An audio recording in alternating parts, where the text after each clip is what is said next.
За хамгийн сүүлийн үе мэдээг яг өнөөдрийн өглөө хөтөлбөрөөс та бүхэн авч болно.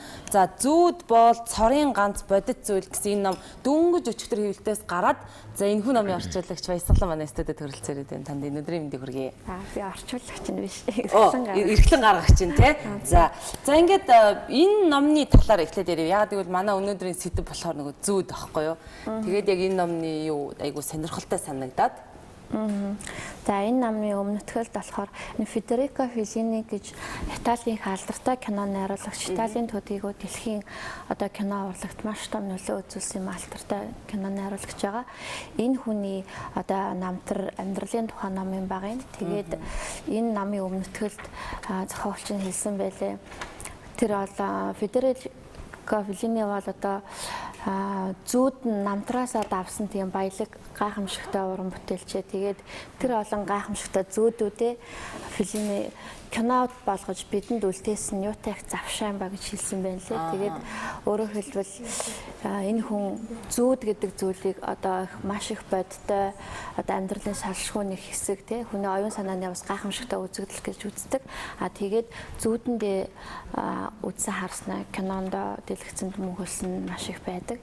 Тэгээд өөрийнх нь бас үздэг одоо уран бүтээлийн нэг чиг нь гэх юм да зүүд бол их бодтой хамгийн бодтой зүйл юм аа. Тэгээд зүүднээс улбалсан уран бүтээлүүдээ бас тухайс ярьсан байна. Тэгээд зүүдтэй албатай.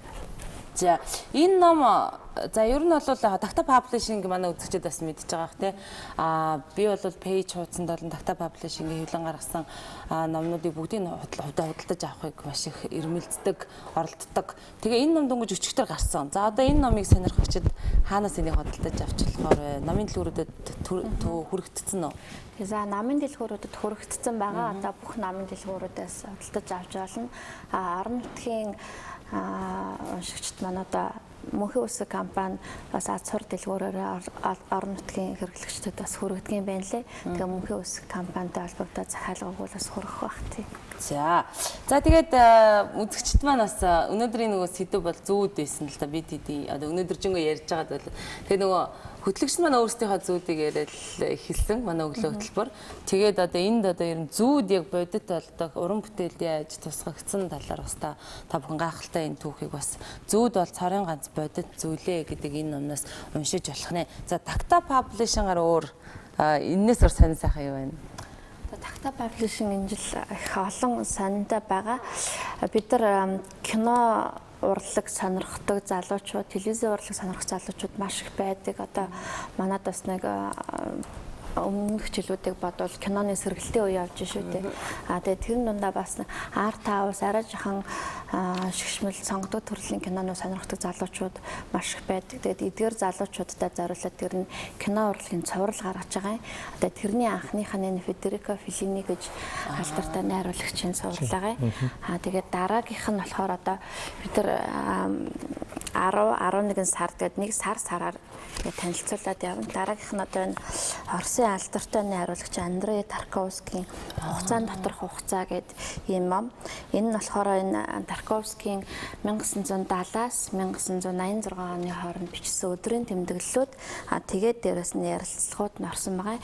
Тэгээ явгаараа энэ ном онцлог вэ гэхээр Тарковский болвол одоо тухайн цаг үеийг эзэлсэн алдартай найруулагч боловч олон нийтэд нэг их тийм харилцаад байдаггүй, сэтгүүлчдэд нэг их ярилцлага өгдөггүй. Тэгээд энэ маш ховор тэгээ үнэтэй ярилцлагууд нь орсон. Дээрээс нь уран бүтээлч хүний өдрийн тэмдэглэл гэдэг бол зөвхөн нэг ахуй амьдралын ар сар зүйл гэхээсээ илүүтэйгээр тэр хүний одоо уран бүтээлчийн хувьд ертөнцийг үзэж байгаа үзэлтэй одоо уран бүтээлээ яаж ухаарж байгаа, яаж сэхэрж байгаа, хийж байгаа уран бүтээлийнхээ одоо нарийн нанд нууцуд те санаанууд одоо уран бүтээл хийх тулгарч байгаа зовлон жаргалгаа бүх зүйлийг хамруулсан. Тийм болохоор тийм баялаг зүйл байдаг. Тийм болохоор одоо юм том алдартай одоо ялангуяа тийм мундаг уран бүтээлчдийн өдрийн тэмдэглэл бол залуучуудад маш их өгөөж ялангуяа уран бүтээлч залуучуудад маш их өгөөж.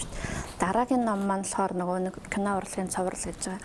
Ингмар Бергман гээд бас цагийг эзэлсэн одоо Шведийн алдартай найруулагч байдаг. Энэ хүний кино миний амьдрал гэх бас ном байгаа. Тэгээд иймэрхүү номнуудыг одоо кино сонирхогч залуучуудтай бэлдээд энэ намрыг бүтэж байна. Кинотуудыг уран зохиол сонирхогчид аль нь одоо энэ суврлуудыг бол бас сонирхож болохоор юм байна тий. Тийм кинотуудыг одоо та нартай телевизийн салбарын хүмүүс одоо жишээлбэл Феллини энэ ном дотор нэг би та бүхэн телевизийн урлагийнхан болохоор сонирхолгоод энэ дээр ингэж бичсэн байсан. Өөрөө нөгөө олон телевизийн драм жүжигүүд олон нэвтрүүлэгт бас ажиллаж ирсэн телевиз реклам хүртэл. Тэгээд энэ дээр кинон дээр бол туршилт хийж болдгоо тий. За энэ камерыг энэ өнцгөөс нь авбал яах нь юм уу тий.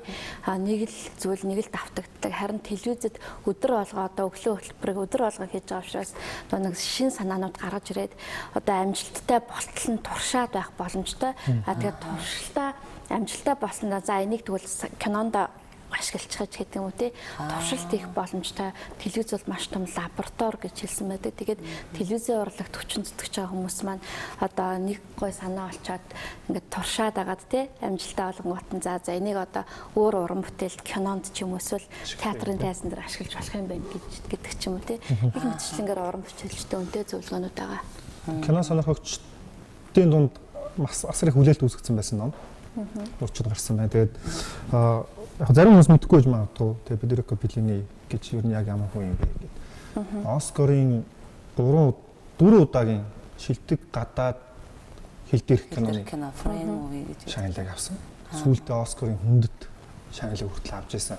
Гэхдээ бодохоор уусаа кинотой холбоотой хүний хамгийн дээд шагнал бол Оскарын наадам гэх шагнал. Тэгэхээр тэр наадмын хүндэт шагналтай хүн гэхээр чинь хамгийн топууд л авдаг тийм шагналтай хүн байгаа. Тэгэхээр кино сонирхогчд маань яг одоо шууд гараад ав. Өнөөдөр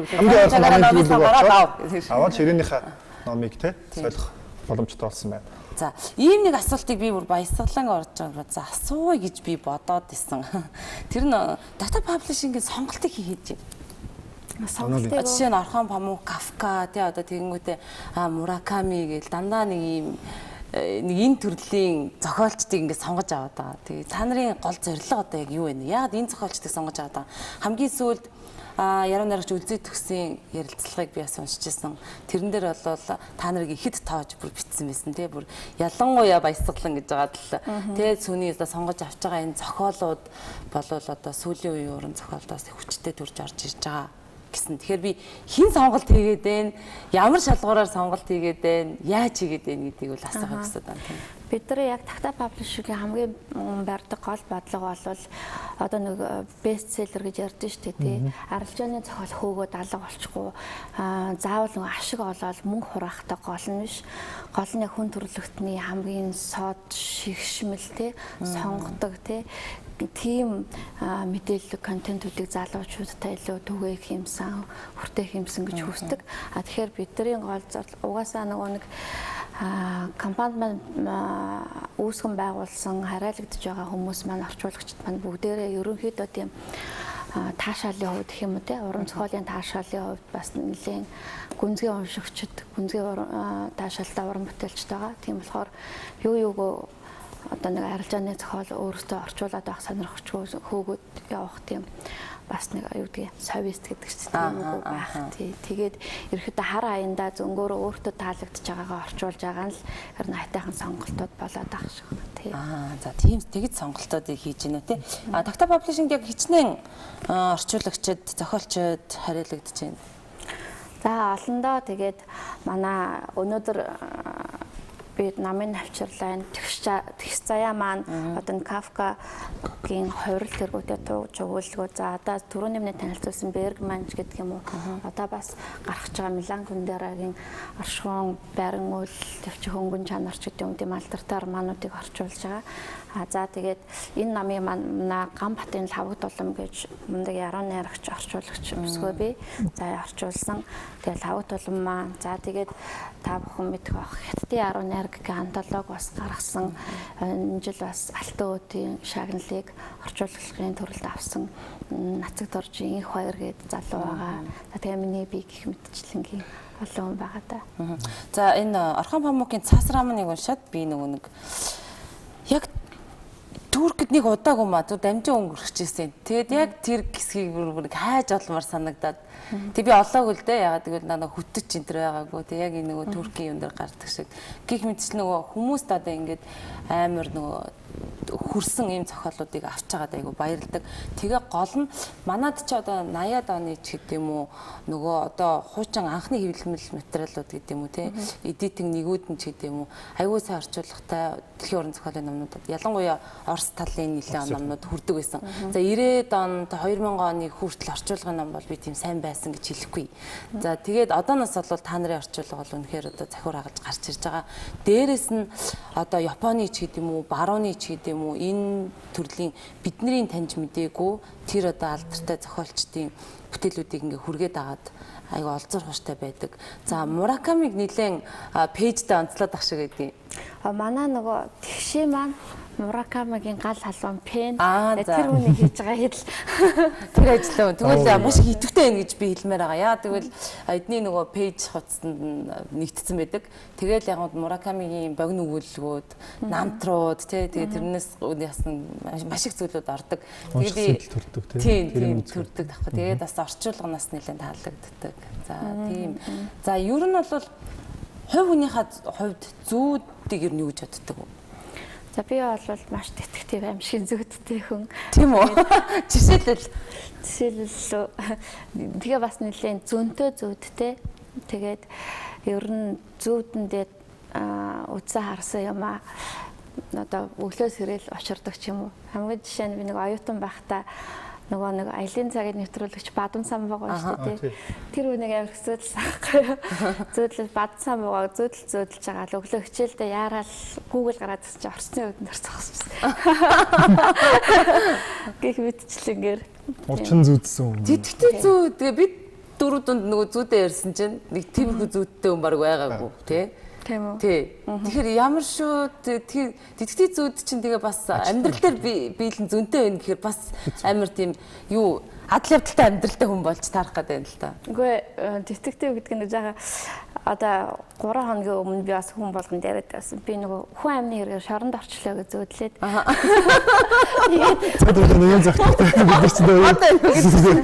Тэгээ хөдөлмөрийн лагерт цөлөгдчихсэн чинь нөгөө ингээд шорны хашаан дотор ингээд намайг хөдөлмөр эрхлүүлж ин тэгээ хөдөлмөрөө эрхлээд ингээд айгүй их заваад ингээд би тэр хүн нэг шоронд орцооны сэтгэл зүйг бүр биеэрээ мэдрээс ирж байгаа. Тэгээ заваад байжсэн чи ингээл шоронгийн хашаанаас цаана нөгөө эрхчлөөтэй амьдрал эрхчлөөтэй амьдралын хамгийн эхний дүр зураг нь гэсэн чинь яг манай аав ээж хоёрын байшин харагдаад цонхон харагдаад тэнд л аав ээж минь уг нь байгаа шүү дээ. Би яагаад энд байгаад байна гэд яагаад айгүй их тарчилс ирсэн. Тэгээ дараа нь ер нь хүний хамгийн хүнд хэцүү үед хамгийн ихэнд бодогдох зүйл нь аав ээж маань юм байна гэж бодож сурчсан. Бас тий. Тэгээд сонирхолтой зүүдэлдэг байна шүү дээ. Бид чинь болохоор бид нөгөө нэг ажил дээр ирээл нэг ингээд бүр айгүй сонирхолтой бүр ингээд хачирхалтай зүүдлэхээр ингээд орчин тойрныханд ярьдаг шүү дээ. Би нэр өчтөр шинэстэй яг тгий зүүдлээд хар дараад ч гэдэг юм уу тий. Тэгэхээр ер нь бусадтай бол нэг тэгж амар хуваалцдаг уу. Одоо ер нь ялангуяа телевизээр тий одоо би тийм зүүдлээ гэдэг ийм зүйл нэг байдаггүй. Тэгээ өнөөдөр бас өглөө бид нар зүүдээ яриад хүмүүсийн зүүдийг сонссон чинь бас үнэхээр сонирхол байд юм байна. За дахиад буцаад нөгөө ном руу орох гэдэг юм би. Федерико Феллини бол одоо шинэ энэ ном бол өөрийнх нь зүүдийг бод болгож бичсэн тий. Зүүдэд кино олгодог. Дийлэгтэй тий. Зүүдэлсэн зүүдээ бодит амьдрал олохын тулд кино уран бүтээл болгож хийдэг. Тэгэхээр баг манай гариг дээрх хамгийн их зүүдээ баг биелэл болгосон хүн болов гэсэн тийм байдлаараа бодохоор бас их сонирхолтой тий. Өнөөдрөөс эхэлж за би л хувьдаа яг энэ номыг Ширээнийхэн ном болголоо. Тэгээд үзэгчд маань бас энэ номыг Ширээнийхэн ном болохыг хүсвэл хамгийн ойрхон байгаа бүх номын дэлгүүрүүдээр. Бүх номын дэлгүүрүүдээр тарцсан. Би бүр ингэж бодсон шүү дээ.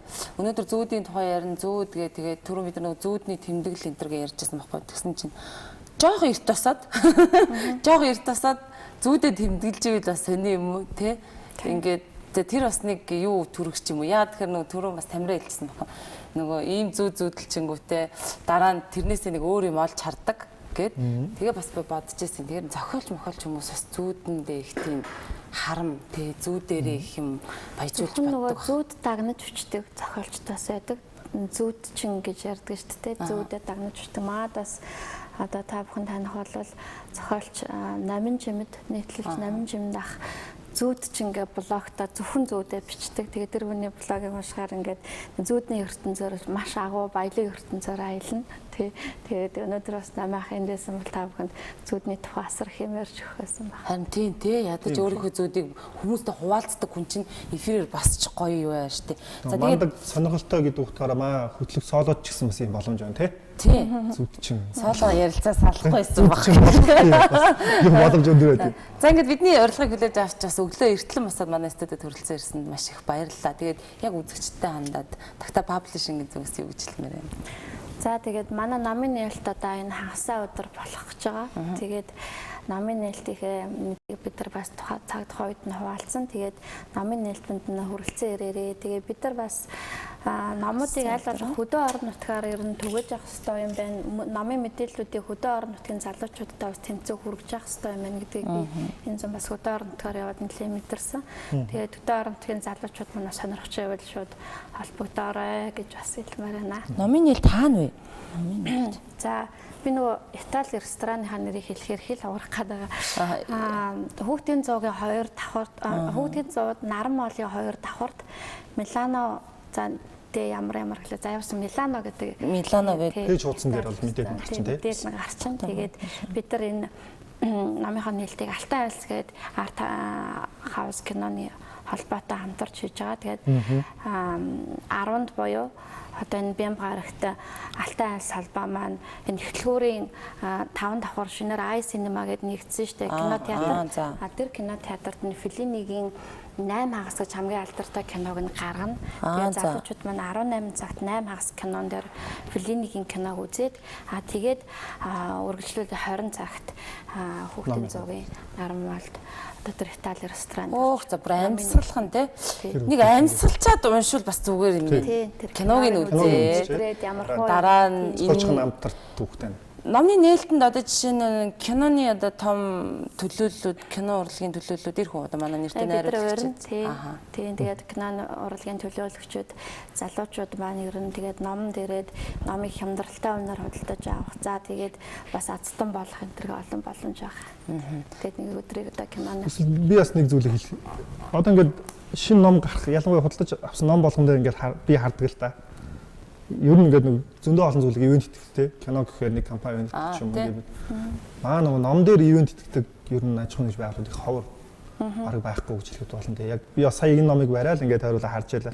Ивент итгэж байна уу гэдгсэн чинь маа нөгөө Такта паблишингийнх нь өөрсдөөс нь өөртөө тэгэхээр ингээд нөгөө хэвлэлийн компаниуд маань 100% санхугаа өөрсдөө хариуцаад ялангуяа нөгөө гадны зохиолуудыг авч хийхэн дагуу орчуулна гэдэг бол хасар их бас өөрөө. Тэгэхээр оюуны хөрөнгө оруулалтанд хий гэж. Хий. Аж ахуйн байгууллагууд бас яг Такта паблишингтай холбогдоод цаашид кино урлагийн цувралууд явах нь тий. Тэр цувралуудаар бас ивент гээд гаруулна. Өдөө орон нутагт ч гэсэн зарагдахад үн хямдхан болвол олон хүн уншиж. Яг үнэ. Боломжтой болно тий. За гой санаа байна. За энийг уриалъя тий. Уриалъя. Уриалъя. За ингээд бидний урилгыг хүлээж авсан танд маш их баярлалаа.